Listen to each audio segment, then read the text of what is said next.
یا ایھا الذین آمنوا کتب علیکم القصاص، اے اہل ایمان تم پر اللہ تعالیٰ نے یہ فرض کر دیا ہے کہ قصاص لو فی القتل، قتل کے معاملے میں، یعنی یہ بدلہ لینا یہ اللہ تعالیٰ نے ایز این اوبلیگیشن شریعت کا حصہ بنایا ہے۔ کس لیول کا بدلہ؟ الحر بالحر، آزاد کے بدلے آزاد قتل ہوگا۔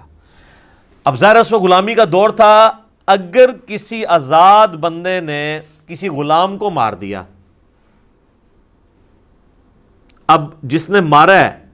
قاتل، اسی قاتل کو قتل کیا جانا چاہیے نا، تو وہ کہتا تھا اچھا میں غلام خرید کے تمہیں دے دیتا ہوں، میرے بدلے میں اسے قتل کر دو۔ دیکھیں نا، تو اس لیے اللہ نے کہا یہ کیا انصاف ہوا، آزاد کے بدلے میں آزاد قتل ہوگا، جس نے مارا ہے نا وہی مارا جائے گا اس کے بدلے میں۔ والعبد بالعبد، اور غلام کے بدلے غلام، غلام کے بدلے غلام کا مطلب ہے کہ ایک غلام نے اگر کسی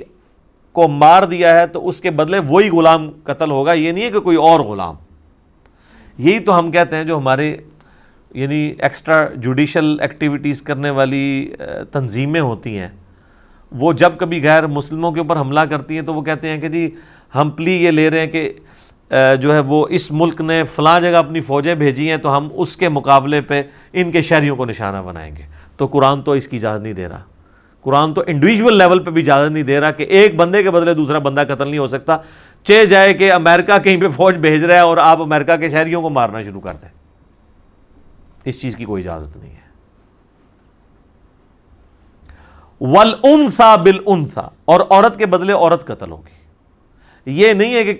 کسی کی بیوی نے کسی اور عورت کو قتل کر دیا تو اب وہ کہ اس کے بدلے میں تو چونکہ آزاد عورت ہوں تو میں ایک کوئی لونڈی خرید کے دے دیتی ہوں، تم میرے بدلے میں اسے قتل کر دو، یہ نہیں ہوگا۔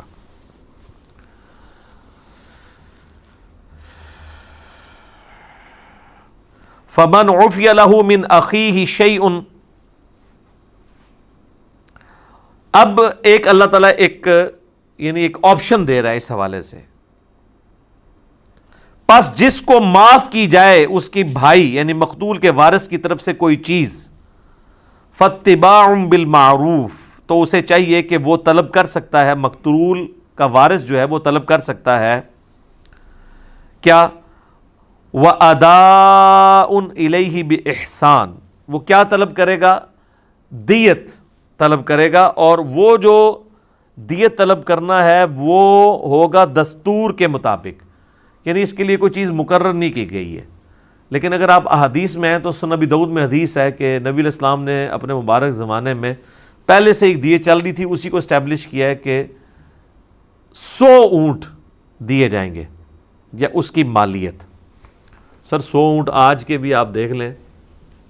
کم از کم 2-2.5 کروڑ روپے بن جاتا ہے۔ ایک نارمل اونٹ 2 لاکھ روپے کا تو ہوتا ہی ہے نا، بیل 1.5 لاکھ تک پہنچ چکے ہیں، لاکھ تک۔ تو اب یہ حکومتیں ہماری کیا کرتی ہیں جی، زخمیوں کے لیے 5 لاکھ اور مرنے والوں کے لیے 25 لاکھ، نہ دیت جو ہے کم از کم ہوگی 2 کروڑ آج کی ڈیٹ میں۔ 100 اونٹ جب بھی یعنی آپ قیمت اس کی کیلکولیٹ کرتے رہیں۔ ذالک تخفیف من ربکم ورحمہ، یہ تمہارے رب کی طرف سے رعایت ہے اور رحمت ہے، یعنی رعایت دے دی گئی ہے۔ اگر کوئی شخص یعنی چاہتا ہے کہ اپنے یعنی مقتول کے بدلے میں قاتل کو معاف کرنا چاہے تو اس کے عوض اس سے خون بہا لے سکتا ہے مال کی فارم میں، اور یہ بھی اجازت ہے، پریفریبل نہیں ہے، وہ آگے آ جائے گی آیت۔ پریفریبل یہی ہے کہ قتل کے بدلے قتل ہو تاکہ ڈیٹرنس ہو۔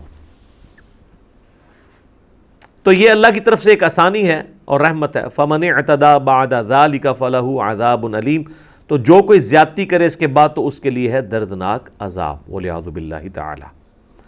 وَلَكُمْ فِي الْقِصَاصِ حَيَاةٌ يَا أُولِي الْأَلْبَابِ لَعَلَّكُمْ تَتَّقُونَ، اور اے عقل مندو تمہارے لیے قصاص لینے میں ہی زندگی چھپی ہوئی ہے معاشرے کی، تاکہ تم اللہ سے ڈر سکو۔ یہ وہ جو بات آ گئی کہ آپشن ضرور دے دیا کہ آپ خون بہا لے سکتے ہیں، لیکن کہا کہ یہ آپشنل ہے، قتل کے مقدمے کی پیروی ہونی چاہیے اور قاتل کو مقتول کے بدلے میں ٹانگا جانا چاہیے، ورنہ تو پھر قاتل اگر دندناتے پھریں گے اس طریقے سے تو پھر معاشرے میں نار کی پھیل جائے گی۔ جس معاشرے میں احترام جان، احترام مال نہیں ہوگا، وہ معاشرہ کیسے قائم رہ سکتا ہے؟ تو کہا گیا کہ پوری انسانیت کی زندگی چھپی ہوئی ہے اس کے اندر، ظاہر ہے پوری انسانیت کی ہے۔ جب ایک آپ بے لگام لوگوں کو چھوڑ دیں گے تو معاشرہ تو پھر بنانا ریپبلکس بن جائیں گی۔ اس کا کلائمیکس تو آگے چل کے آئے گا جناب سورہ المائدہ کی آیت نمبر 32 میں، کہ جس نے ایک جان کو ناحق قتل کیا گویا اس نے پوری انسانیت کو قتل کر دیا، اور جس نے ایک جان کو بچا لیا، اس کی زندگی بچا لی، گویا پوری انسانیت کو بچا لیا۔ سورہ النساء کے اندر آئے گا کہ جو شخص بھی جان بوجھ کے کسی کو قتل کرتا ہے نا، اس کی جزا ہمیشہ کی جہنم ہے، ہمیشہ کی جہنم۔ یہ قتل کا معاملہ بڑا کرٹیکل ہے جناب۔ سنن ابی داؤد میں حدیث ہے، نبی علیہ السلام نے فرمایا اللہ تعالیٰ یا تو شرک کو معاف نہیں کرے گا، یا پھر اگر کسی مؤمن کو کسی نے ناحق قتل کیا یہ گناہ معاف نہیں کرے گا، اس کے سوا جتنے گناہ وہ چاہے گا معاف کر دے گا۔ لہٰذا یہ جو آیت ہے نا سورہ النساء میں آیت نمبر 48 اور 116 جو 2 دفعہ آئی ہے، ان اللہ لا یغفر ان یشرک بہ ویغفر ما دون ذلک لمن یشاء، بے شک اللہ اس گناہ کو کبھی معاف نہیں کرے گا کہ کوئی شخص اس کے ساتھ شرک کرتے ہوئے دنیا سے چلا گیا، اس کے سوا جتنے گناہ ہیں معاف کر دے گا جس کے لیے چاہے گا۔ یعنی وہاں پہ بھی اوپن لائسنس نہیں ہے، چاہے گا تو معاف کرے گا، اگر نہیں چاہے گا تو نہیں معاف کرے گا۔ تو وہ کون سا ایسا گناہ ہو سکتا ہے کہ جو وہ نہ چاہے کہ معاف کیا جائے؟ وہ قتل ناحق ہے۔ صحیح بخاری میں حدیث ہے، جس نے ایک ذمی کافر کو بھی ناحق قتل کر دیا، یعنی جو اسلامی حکومت میں ٹیکس دے کر رہ رہا تھا، تو ایسا مسلمان جنت کی خوشبو بھی نہیں پائے گا، حالانکہ جنت کی خوشبو 40 سال کی مسافت سے آ رہی ہوگی۔ یعنی قیامت کا 50,000 سال کا دن ہے، قرآن میں آیا، تو اس 50,000 سال میں جب 40 سال باقی رہ جائیں گے نا تو جنت کی خوشبو آنا شروع ہو جائے گی، لیکن اس شخص کو جنت کی خوشبو بھی نہیں آئے گی جس نے کسی کافر کو ناحق قتل کر دیا کسی اسلامی حکومت کے اندر۔ بخاری اور مسلم دونوں میں حدیث ہے، قیامت والے دن سب سے پہلے جس مقدمے کا فیصلہ ہوگا وہ قتل کا مقدمہ ہے۔ جامعہ ترمذی میں حدیث ہے، نبی علیہ السلام نے فرمایا کسی شخص کا ایک مؤمن کو قتل کرنا اللہ کے نزدیک ایسا ہی ہے گویا کہ وہ پوری دنیا کو تباہ و برباد کر دے۔ ترمذی اور ابن ماجہ میں حدیث ہے، موقوفن بھی ہے اور مرفوعن بھی ہے، موقوف روایت زیادہ مضبوط ہے، کہ عبداللہ بن عمر کہتے ہیں کہ کعبہ تیری خوشبو بڑی اچھی ہے، لیکن ایک مومن کی دل کی حرمت اللہ کے نزدیک تجھ سے بھی زیادہ ہے۔ ابو داؤد میں حدیث ہے کہ قیامت والے دن مقتول اپنے قاتل کو پیشانی کے بالوں سے گھسیٹتا ہوا اللہ کے عرش کے قریب چلا جائے گا، اتنا وہ اللہ کے قریب ہو جائے گا اس حال میں کہ وہ مقتول اس کی رگوں سے خون بہہ رہا ہوگا، اور اس نے اپنے قاتل کو پیشانی کے بالوں سے یوں گھسیٹ رہا ہوگا اور کہے گا یا اللہ اس نے دنیا میں مجھ سے زندگی چھینی تھی، مجھے آج بدلہ چاہیے۔ ظاہر ہے سبب تو وہی بنا نا، ویسے تو انسان کی زندگی مقرر ہے جتنی ہے، لیکن جس کے تھرو ایگزیکیوٹ ہو رہی ہوتی ہے اس نے تو اس جرم میں یعنی بدلہ تو اس سے لیا جائے گا۔ اور سنن نسائی میں آگے الفاظ ہیں، وہ صحابی کہتے ہیں کہ اے حکمرانوں قتل میں کسی کی معاونت مت کرو، یعنی وہ انہوں نے اسپیسیفکلی حکمرانوں کو یہ بات سنائی ہے، کیونکہ حکمرانوں کے دماغ میں زیادہ کیڑا ہوتا ہے نا کہ اپنے سے اختلاف کرنے والوں کو قتل کروا دینا، جس طرح آل امیہ آل عباس کرتے رہے۔ آج تو بڑا مبارک دور ہے، آج کل تو یعنی آپ پرائم منسٹر کو گالیاں بھی نکالتے رہتے ہیں تو وہ